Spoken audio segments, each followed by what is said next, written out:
नमस्कार दोस्तों, AC online classes YouTube channel में आपका हार्दिक स्वागत करता हूं। मैं राजकुमार चौधरी आज आपको जनरल साइंस के पार्ट में कुछ वीडियोज डाल रहा हूं। आशा करता हूं आपको वीडियो पसंद आए तो ज़्यादा से ज़्यादा सब्सक्राइब करें, शेयर करें, लाइक करें और बेल आइकन का घंटा ज़रूर दबाएं ताकि अगले वीडियो का नोटिफिकेशन आपको प्राप्त हो सके और आप निरंतर रूप से अपनी पढ़ाई को बनाए रख सके। तो चलो दोस्तों देखते हैं, आज हम जनरल साइंस का टॉपिक ब्लड पढ़ेंगे। ब्लड। तो दोस्तों बात करते हैं, जो ब्लड होता है इसका अध्ययन क्या कहलाता है। तो ब्लड का जो अध्ययन है दोस्तों, ब्लड का अध्ययन हीमेटोलॉजी कहलाता है। ब्लड का अध्ययन क्या कहलाता है? हीमेटोलॉजी। ब्लड का अध्ययन कहलाता है हीमेटोलॉजी। जबकि ब्लड का जो स्पेशलिस्ट जो डॉक्टर होगा उसमें IST लगाते हैं, जैसे हीमेटोलॉजी साइंस में जहां कहीं भी आपको लॉजी वर्ड दिखे या ये लॉजी टर्म दिखे, इसका अर्थ होता है टू स्टडी। इसका अर्थ होता है टू स्टडी, अर्थात उसके बारे में अध्ययन करना। तो ब्लड का अध्ययन क्या कहलाया? हीमेटोलॉजी। अगर हम डॉक्टर की बात करें तो उसके आगे IST लगा देते हैं, अर्थात ब्लड का जो स्पेशलिस्ट डॉक्टर होता है उसको क्या बोलेंगे? हीमेटोलॉजिस्ट। क्या बोलते हैं दोस्तों? हीमेटोलॉजिस्ट। तो ब्लड का अध्ययन क्या कहलाया? हीमेटोलॉजी। आगे बात करें कि जो ब्लड होता है ये हमारे शरीर में कितनी मात्रा में पाया जाता है। तो जो हमारे शरीर में जो ब्लड होता है, हमारे शरीर में रक्त की मात्रा कितनी होती है? 5 से 6 लीटर। 5 से 6 लीटर होती है। अर्थात ओवरऑल बॉडी का कितना परसेंट होता है? 7%। कितना परसेंट होता है दोस्तों? 7%। ये ब्लड की जो मात्रा है ह्यूमन में, मानव में जो ब्लड की मात्रा है मेल और फीमेल दोनों में अलग अलग होती है। मेल की बात करूं तो मेल में ये जो मात्रा होती है कितने लीटर? 5 से 6 लीटर। जबकि अगर फीमेल की बात करें तो फीमेल में होती है ये 4 से 5 लीटर। कितनी होती है दोस्तों? 4 से 5 लीटर। मेल में 5 से 6 लीटर, जबकि फीमेल में कितनी होती है? 4 से 5 लीटर होती है। ये इतना अंतर क्यों? क्योंकि हमारे शरीर जो मानव होता है, मानव में जो पुरुष होता है, पुरुषों में RBC की संख्या फीमेल की तुलना में क्या होती है? अधिक होती है, जिसके कारण भी जो ब्लड है फीमेल में मानव पुरुष की तुलना में क्या होता है? कम होता है। दूसरा अगर रीजन देखें तो जो पुरुष होता है उसका जो बॉडी वेट होता है वो ऑल ओवर फीमेल की तुलना में थोड़ा क्या होता है? अधिक होता है, जिसके कारण भी सभी इंटरनल ऑर्गन्स होते हैं वो भी फीमेल के क्या होते हैं? पुरुष की तुलना में वेट में क्या होते हैं? कम होते हैं। आगे बात करें ये कितना परसेंट होता है, तो शरीर के भार का कितना परसेंट होता है? 7% होता है। हमारे शरीर का जितना वजन है उसके वजन का 7% ब्लड हमारे शरीर में पाया जाता है। आगे अगर बात करें कि जो ब्लड होता है, ब्लड की प्रक्रिया, ब्लड निर्माण की प्रक्रिया हमारे शरीर में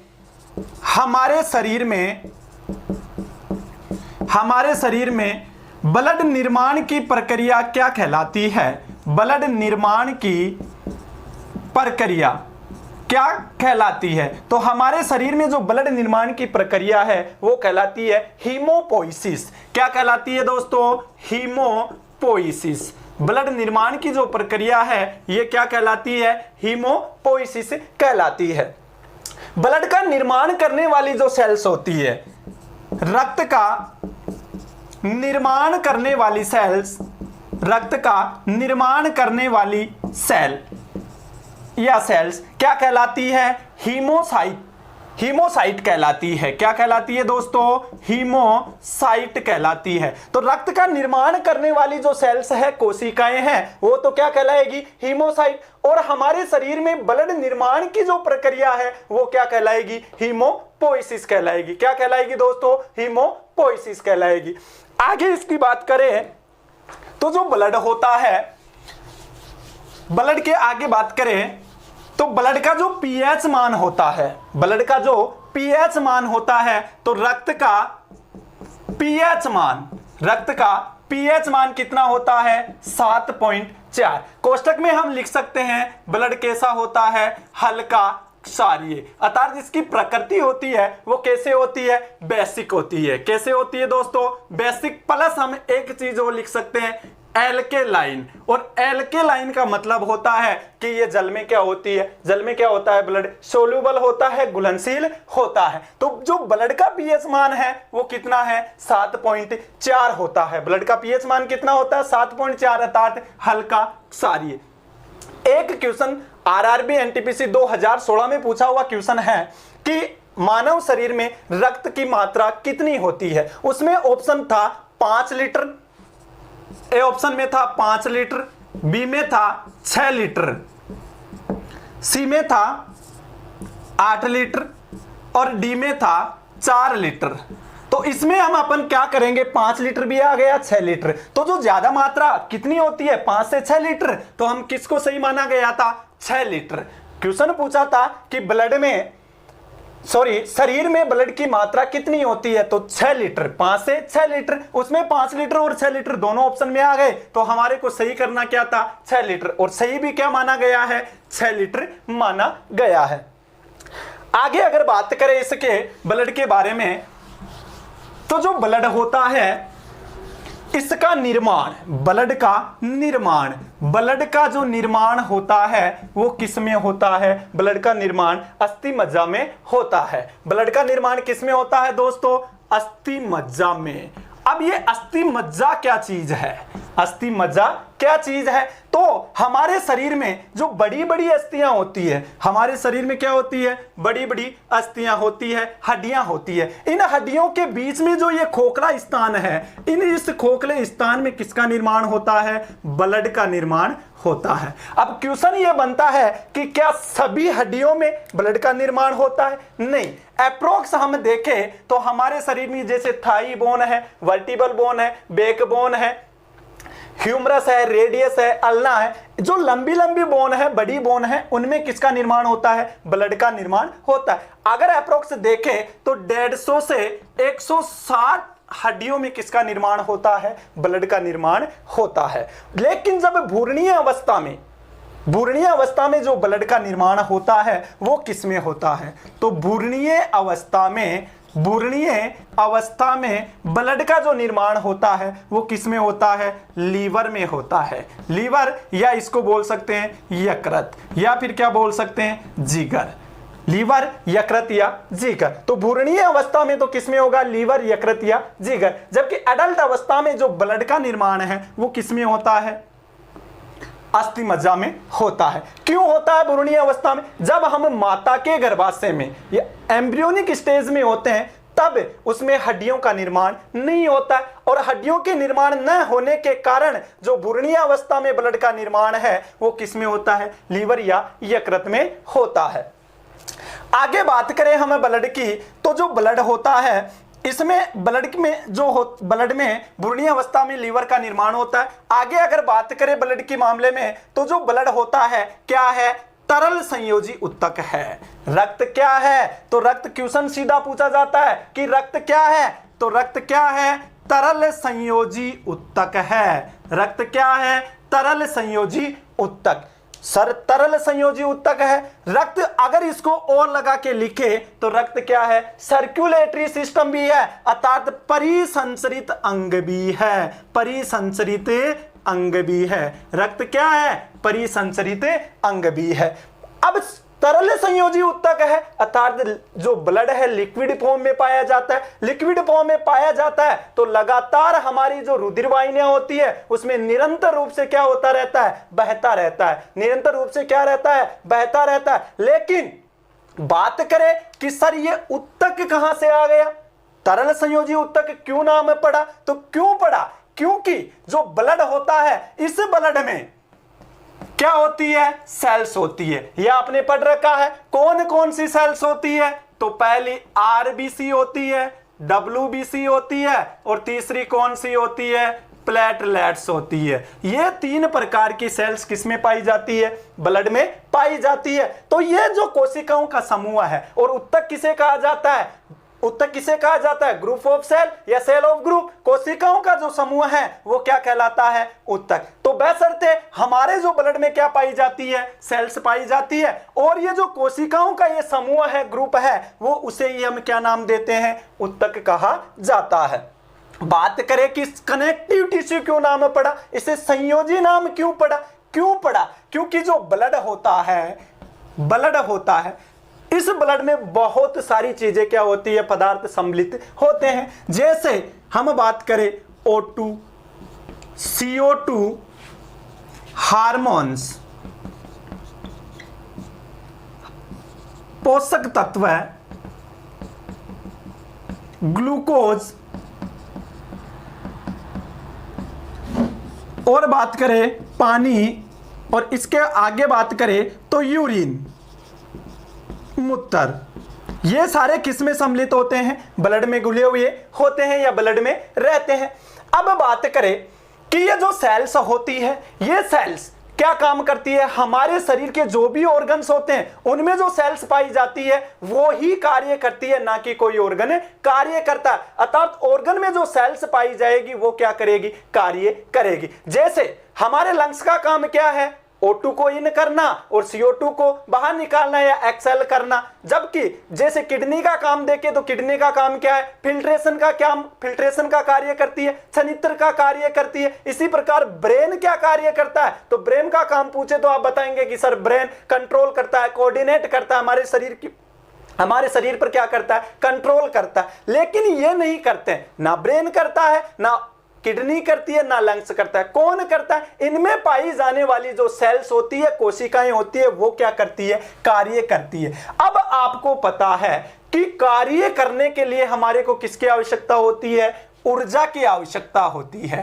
कार्य करने के लिए किसकी आवश्यकता होती है? ऊर्जा की आवश्यकता होती है। तो इन सेल्स को भी कार्य करने के लिए किसकी आवश्यकता है? ऊर्जा की। अब इन्हें ऊर्जा चाहिए, तो ऊर्जा कहां से जाएगी? कैसे जाएगी? ये ब्लड हमारे शरीर में संचरित का कार्य करता है। परिसंचरण, परि का अर्थ होता है चारों ओर, अर्थात कहीं भी हमारा जो शरीर है ऊपर से नीचे तक ब्लड हमारे शरीर में क्या रहता है? घूमता रहता है, संचरित होता रहता है। इस ब्लड के साथ में ही यहां ऑक्सीजन भी जाएंगे, पोषक तत्व है, ग्लूकोज, इनके माध्यम से ये जो सेल्स हैं इनको क्या प्राप्त होगी? ऊर्जा प्राप्त होगी। और ऊर्जा प्राप्त होने के नाते ये हमारे जो ऑर्गन्स हैं, अंग हैं, उनको क्या करवाएगी? काम करवाती है। बात करें ग्लूकोज की, ग्लूकोज को ब्लड शुगर के नाम से भी जाना जाता है। ग्लूकोज को किसके नाम से जाना जाता है? ब्लड शुगर, रक्त शर्करा के नाम से जाना जाता है। रक्त शर्करा के नाम से जाना जाता है। तो क्वेश्चन पूछा जाता है निम्न में से रक्त शर्करा कौन सी है? तो कौन सी होती है? ग्लूकोज। और ग्लूकोज को किस नाम से जाना जाता है? ब्लड शुगर के माध्यम से जाना जाता है। काम क्या है इसका? एनर्जी प्रदान करना। किसको प्रदान करना था? पोषक पदार्थों को। कोशिकीय ईंधन प्रदान करना। कोशिकीय ईंधन मतलब फ्यूल मतलब एनर्जी। अर्थात जब यह कोशिकाओं के पास में जाएगा तो कोशिकाएं इनसे क्या प्राप्त करेगी? ऊर्जा प्राप्त करती है। जैसे मैं मेरे हाथ को मूवमेंट करवा रहा हूं, ऐसे घुमा रहा हूं, फिरा रहा हूं, अब ये हाथ मूवमेंट कर रहा है, कार्य कर रहा है, तो कार्य करने के लिए इसको क्या चाहिए? ऊर्जा चाहिए। इसको ऊर्जा मिली तभी ये क्या कर रहा है? कार्य कर रहा है। आगे बात करें तो जो ब्लड है, ब्लड की उत्पत्ति, तो ब्लड की उत्पत्ति कहां से हुई है? प्रत्येक ऑर्गन जो अंग होता है उसका कोई ना कोई ओरिजिन क्षेत्र होता है, उत्पत्ति क्षेत्र होता है। तो ब्लड की उत्पत्ति कहां से हुई है? ब्लड कैसा ऑर्गन है? तो ब्लड मीजोडर्मल ऑर्गन है। कैसा ऑर्गन है? मीजोडर्मल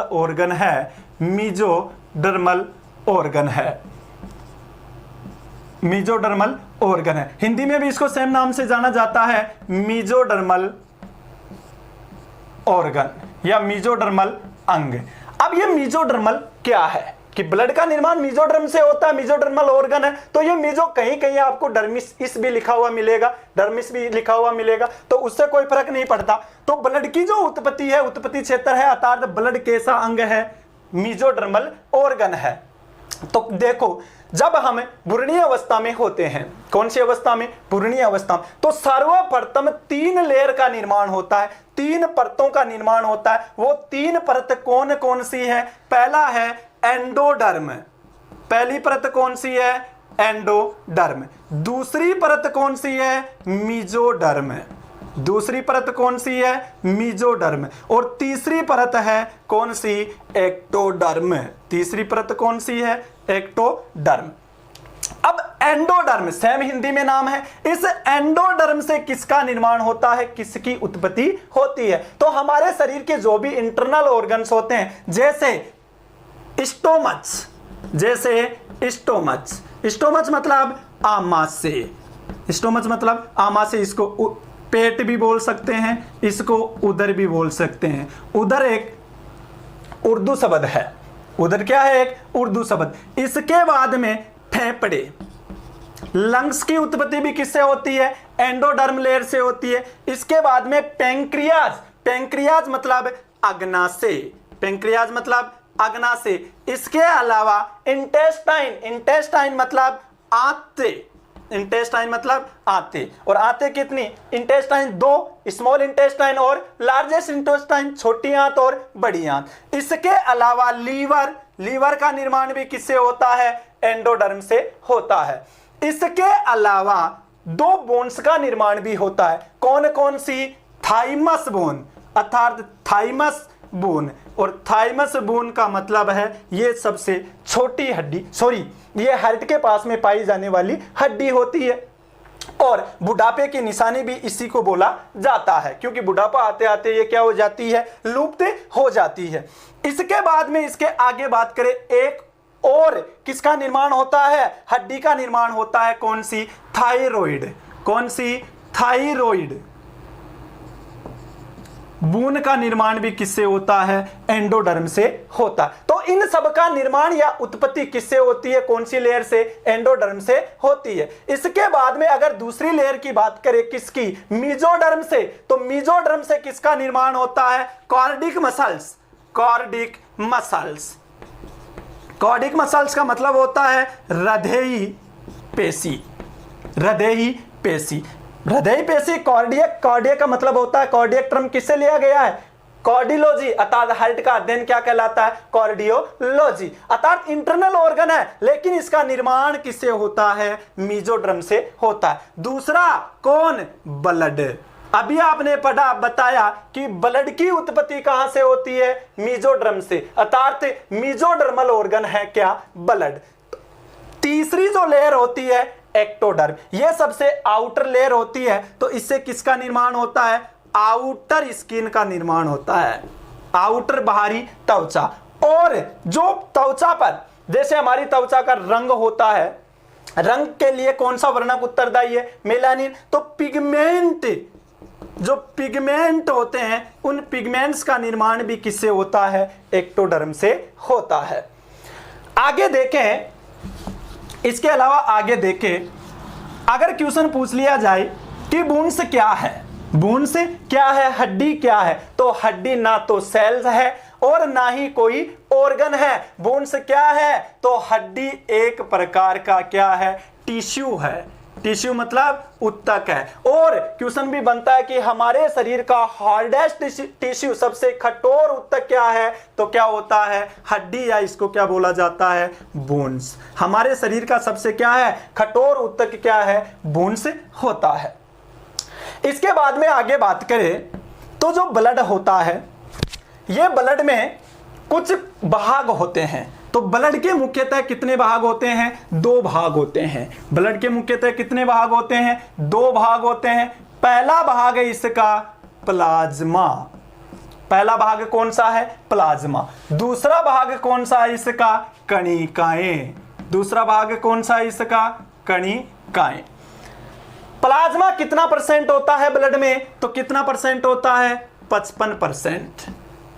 ब्लड में प्लाज्मा की प्रतिशत मात्रा कितनी होती है? 55% होती है, जबकि कणिकाओं की जो प्रतिशत मात्रा होती है वो कितनी होती है? 45%। अब ये कणिकाएं भी कितने प्रकार की होती है? 3 प्रकार की होती है। पहली है कौन सी? आरबीसी। कौन सी होती है? आरबीसी। दूसरी कौन सी है? डब्ल्यूबीसी। और तीसरी कौन सी है? प्लेटलेट्स। प्लेटलेट्स।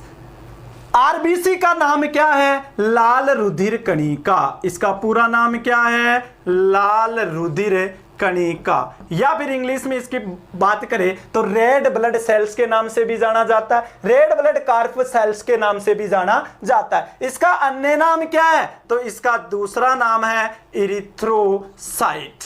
आरबीसी का दूसरा नाम क्या है? इरिथ्रोसाइट। डब्ल्यूबीसी की बात करें तो इसका नाम क्या पड़ जाएगा रे?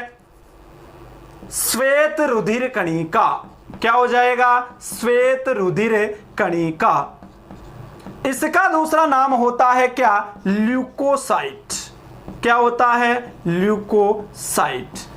इसका नाम है बिंबाणु। इसको किस नाम से जाना जाता है? बिंबाणु कोशिकाओं के नाम से भी जाना जाता है। इसका जो अन्य नाम है वो क्या है? थ्रोम्बोसाइट। इसका अन्य नाम क्या है? थ्रोम्बोसाइट। आगे बात करें कि जो प्लाज्मा है, इसके पहले भाग की बात करें कि जो प्लाज्मा है इसकी ब्लड में कितनी प्रतिशत मात्रा? 55% मात्रा होती है। कितनी परसेंट मात्रा होती है? 55% मात्रा होती है। अब ये प्लाज्मा है क्या चीज? प्लाज्मा होता क्या है? तो प्लाज्मा एक तरल निर्जीव पदार्थ होता है। प्लाज्मा क्या? एक तरल निर्जीव पदार्थ है। प्लाज्मा एक तरल निर्जीव पदार्थ है।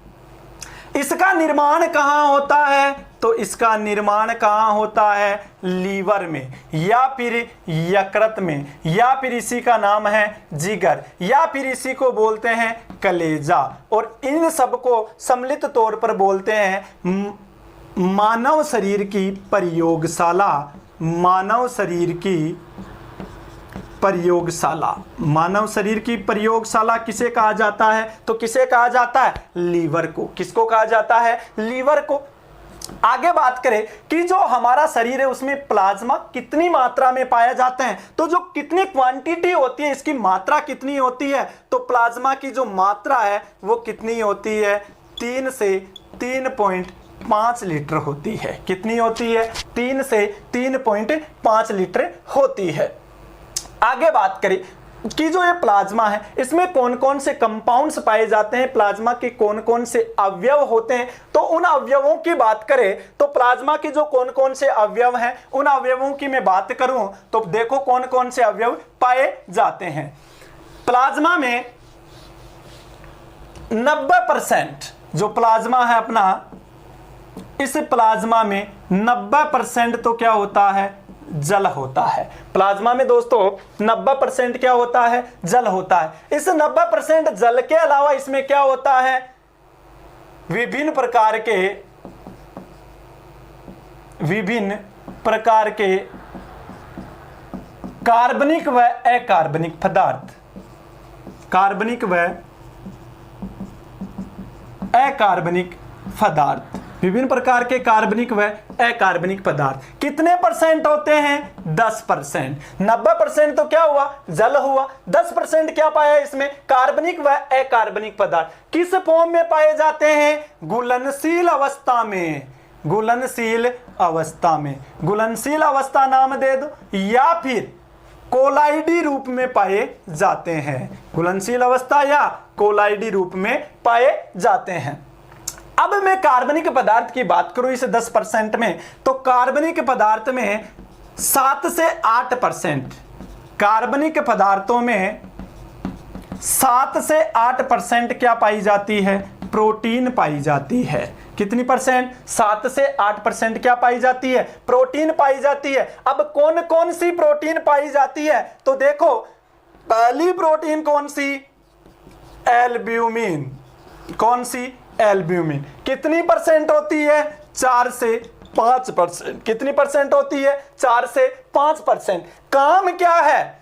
परासरणीय दाब को बनाए रखती है। परासरणीय दाब को बनाए रखती है, प्रासरणीय दाब को क्या करती है, बनाए रखती है। दूसरी प्रोटीन की बात करें, ग्लोब्यूलिन।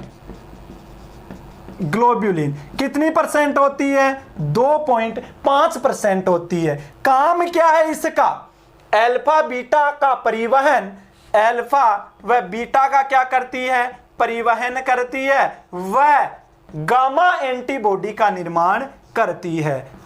कौन से एंटीबॉडी का, गामा एंटीबॉडी का क्या करती है, निर्माण करती है, गामा एंटीबॉडी का निर्माण करती है। तो क्वेश्चन पूछे गामा एंटीबॉडी का निर्माण कौन सी प्रोटीन, ग्लोब्यूलिन प्रोटीन करती है। अगर इसका अनुपात पूछ ले, अनुपात पूछे कि एल्ब्यूलिन और ग्लोब्यूलिन प्रोटीन का जो रेशियो होता है वो कितना होता है, तो इन दोनों का जो अनुपात है, इन दोनों का अनुपात होता है दोस्तों 2:1। कितना होता है, 2:1। एल्ब्यूलिन जो प्रोटीन होती है, ये एल्ब्यूलिन प्रोटीन हमारे ब्लड में सर्वाधिक मात्रा में पाई जाती है। तो क्वेश्चन पूछ ले सर ब्लड में सर्वाधिक मात्रा में पाई जाने वाली प्रोटीन कौन सी है, तो कौन सी है, एल्ब्यूलिन। कौन सी है, एल्ब्यूलिन। इसके आगे अगर प्रोटीन की बात करें तो कौन सी, थ्रोम्बिन प्रोटीन। कौन सी प्रोटीन, थ्रोम्बिन प्रोटीन। किसमें, थक्का बनाने में सहायक होती है, अर्थात रक्त स्कंदन में सहायक। किसमें सहायक, रक्त स्कंदन में सहायक। अगली प्रोटीन है फाइब्रिनोजन प्रोटीन। फाइब्रिनोजन प्रोटीन, ये जो प्रोटीन है ये सबसे कम मात्रा में पाई जाती है, सबसे कम मात्रा में। सर्वाधिक मात्रा में कौन सी, एल्ब्यूलिन, और सबसे अल्प या कम मात्रा में कौन सी पाई जाती है, फाइब्रिनोजन प्रोटीन पाई जाती है। इसके अलावा इसमें क्या पाए जाते हैं, कार्बनिक पदार्थों में ग्लूकोज। क्या पाया जाता है, ग्लूकोज। और ग्लूकोज को किस नाम से जाना जाता है, ब्लड शर्करा, रक्त शर्करा, ब्लड शुगर के नाम से इसको जाना जाता है। कोशिकीय ईंधन के नाम से भी इसको जाना जाता है। किसका काम करता है, पोषक पदार्थ का काम करता है। इसके अलावा 6 नंबर पर आप देखो वसीय अम्ल। वसीय अम्ल पाया जाता है, ग्लिसरॉल पाए जाते हैं, ये भी किसका काम करते हैं, पोषक पदार्थ का काम करते हैं। इसके अलावा एमिनो अम्ल, क्या पाया जाता है, एमिनो अम्ल पाया जाता है। क्या पाया जाता है, एमिनो अम्ल पाया जाता है। एमिनो अम्ल का भी काम क्या है, पोषक पदार्थों का काम है। इसके अलावा इसमें क्या पाए जाते हैं, 8 नंबर पर इसमें पाए जाते हैं यूरिया व यूरिक एसिड। यूरिया व यूरिक एसिड पाए जाते हैं। ये क्या है, एक प्रकार के टॉक्सिक एलिमेंट है। क्या है, टॉक्सिक एलिमेंट। ये सारे कार्बनिक पदार्थ के रूप में किसमें पाए जाते हैं, प्लाज्मा में पाए जाते हैं। अब बात करें किसकी, अकार्बनिक पदार्थ की। किसकी बात करें, अकार्बनिक पदार्थ की। अगर मैं अकार्बनिक पदार्थ की बात करूं तो अकार्बनिक पदार्थ में कितना परसेंट पाया जाता है, 0.9% पाया जाता है। तो अकार्बनिक पदार्थ किसमें, प्लाज्मा में कितना परसेंट पाया जाता है, 0.9% पाए जाते हैं। कितना परसेंट पाए जाते हैं दोस्तों, 0.9%। जैसे कौन कौन सा, Na+, Mg2+, Ca2-, Cl-। इसके अलावा इसमें H2CO3-, इसके अलावा SO4-2-। ये अकार्बनिक पदार्थ 0.9% के रूप में प्लाज्मा में क्या होते हैं, घुले हुए होते हैं या कोलाइडी फॉर्म के रूप में क्या होते हैं, पाए जाते हैं। ये हो गई कार्बनिक व अकार्बनिक पदार्थों की बात। तो जो ब्लड होता है उसमें 55% तो क्या होता है, प्लाज्मा। अर्थात प्लाज्मा में, ब्लड में 55% किसकी मात्रा होती है? प्लाज्मा। जबकि प्लाज्मा में जल की प्रतिशत मात्रा पूछे तो कितनी परसेंट? 90%। और 10% क्या होते हैं? कार्बनिक व अकार्बनिक पदार्थ। कार्बनिक पदार्थों की बात करें तो उसमें 7 से 8% क्या होते हैं? प्रोटीन होती हैं। क्या होते हैं? प्रोटीन होती है। अकार्बनिक पदार्थ की बात करें तो कितने परसेंट? 0.9% होते हैं। कितने परसेंट होते हैं? 0.9%। आगे बात करें प्लाज्मा की, तो प्लाज्मा के अगर हम प्लाज्मा का रंग देखें, प्लाज्मा का रंग होता है कैसा? हल्का पीला। प्लाज्मा का रंग कैसा होता है दोस्तों?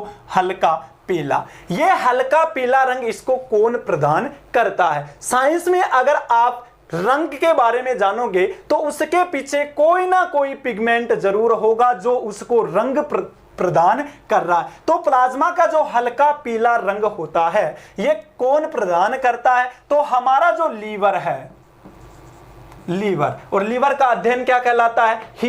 हिपेटोलॉजी। एक ही वर्ड का फर्क है ब्लड और लीवर में। ब्लड का अध्ययन हिमेटोलॉजी। ध्यान देना, ब्लड की स्टडी को क्या बोला? हिमेटोलॉजी। क्या बोलते हैं दोस्तों? हिमेटोलॉजी। जबकि लीवर की स्टडी को क्या बोलते हैं? हिपेटोलॉजी। कंफ्यूज मत होना, एक ही वर्ड का फर्क है। ब्लड का हिमेटोलॉजी, जबकि लीवर का क्या है? हिपेटोलॉजी। तो लीवर द्वारा 2 रासायनिक पदार्थों का स्राव होता है। वो कौन कौन से पदार्थ हैं? पहला है बिलीरुबिन। कौन सा है? बिलीरुबिन। और दूसरा है बिलीवर्डिन। दूसरा कौन सा है? बिलीवर्डिन। ये जो बिलीरुबिन है ये किस कलर का होता है? तो ये जो बिलीरुबिन है ये कैसा होता है? पीला। कैसा होता है दोस्तों? पीला। जबकि बिलीवर्डिन कैसा रंग का होता है? हरे रंग का होता है। और यही बिलीरुबिन इस प्लाज्मा को कैसा रंग प्रदान करता है? पीला रंग। अगर इस बिलीरुबिन की मात्रा लीवर में एक्सेस अमाउंट में बनती है तो यही बिलीरुबिन हमारे आंखें हैं, हमारी त्वचा है, हमारे नाखून है, उनमें आकर जमा होने लगता है जिससे एक रोग हो जाता है। और कौन सा रोग? जॉन्डिस रोग। कौन सा रोग हो जाता है? जॉन्डिस। अर्थात इसको किस नाम से जाना जाता है? पीलिया रोग के नाम से जाना जाता है। अब ये तो समझ में आ गया कि प्लाज्मा को पीला रंग कौन प्रदान करता है? बिलीरुबिन। लेकिन ये बिलीवर्डिन हरे रंग का जो होता है ये किसको हरा रंग देता है? तो ये लीवर में किसका निर्माण होता है? आपने पढ़ रखा है। किसका? बाइल जूस का। किसका निर्माण होता है? बाइल जूस अर्थात पित्तरस का निर्माण होता है। और इस पित्तरस को कैसा रंग प्रदान करता है? हरा रंग प्रदान करता है। कौन? बिलीवर्डिन। जबकि बिलीरुबिन है ये कैसा रंग प्रदान कर रहा है? पीला रंग। किसको? प्लाज्मा। तो क्वेश्चन पूछे प्लाज्मा का पीला रंग किसके द्वारा होता है? किसके माध्यम से होता है? तो किसके माध्यम से होता है? बिलीरुबिन के माध्यम से होता है। बिलीरुबिन वर्णक या बिलीरुबिन पिगमेंट के कारण प्लाज्मा का रंग कैसा होता है? पीला। और बिलीवर्डिन बाइल जूस को कैसा रंग प्रदान करता है? तो कैसा रंग प्रदान करता है? हरा रंग प्रदान करता है। आगे बात करें दोस्तों, तो ये जो प्लाज्मा है इसके अगर हम फंक्शंस की बात करें, कार्यों की बात करें, तो इसके जो कार्य हैं वो कौन कौन से हैं? तो इसके कार्य देखें तो देखो, पहला कार्य इसका, पहला काम क्या है? तो जो प्लाज्मा है, प्लाज्मा रुधिर के या रुधिर का थक्का बनाने में सहायक होता है। रुधिर का थक्का बनाने में सहायक। अब थक्का क्या है? क्लोट क्या है? आगे पढ़ेंगे हम। तो प्लाज्मा रुधिर का क्या बनाता है? थक्का बनाने में क्या होता है? सहायक होता है। दूसरा, ग्लूकोज का ट्रांसपोर्ट का कार्य करता है, अर्थात ग्लूकोज को सेल्स तक पहुंचाने का कार्य करता है। सेल्स तक पहुंचाता है। क्यों पहुंचाता है? क्योंकि सेल्स को क्या चाहिए? एनर्जी चाहिए। तीसरा काम क्या है इसका? जो हमारा ब्लड है इसका जो पीएच मान, अभी हमने पढ़ा कि ब्लड का पीएच मान कितना? 7.4। ये 7.4 फिक्स होता है, ना इससे कम ना इससे क्या होता है? ज्यादा होता है। तो ब्लड का जो पीएच मान ना इससे कम हो ना इससे ज्यादा हो, इसलिए पीएच मान को क्या करता है, बनाए रखता है। तो तीसरा काम हो गया, ब्लड के पीएच मान को बनाए रखता है, ब्लड के पीएच मान को बनाए रखता है। अगला इसका अगर काम देखें तो क्या करता है ये, CO2 का ट्रांसपोर्ट करता है। किसका ट्रांसपोर्ट करता है, CO2 का। किसके साथ करता है, H2CO3 कार्बोनिक अम्ल के रूप में CO2 का ट्रांसपोर्ट करता है। तो अगला काम क्या है, CO2 का ट्रांसपोर्ट करता है। इस CO2 का ट्रांसपोर्ट ध्यान रखना दोस्तों, 75% जो CO2 होती है इसका ट्रांसपोर्ट कौन करता है, HB, हीमोग्लोबिन, या इसका दूसरा रूप ले सकते हैं क्या, RBC। जबकि 25% कौन करता है, H2CO3 के रूप में होता है। धन्यवाद दोस्तों।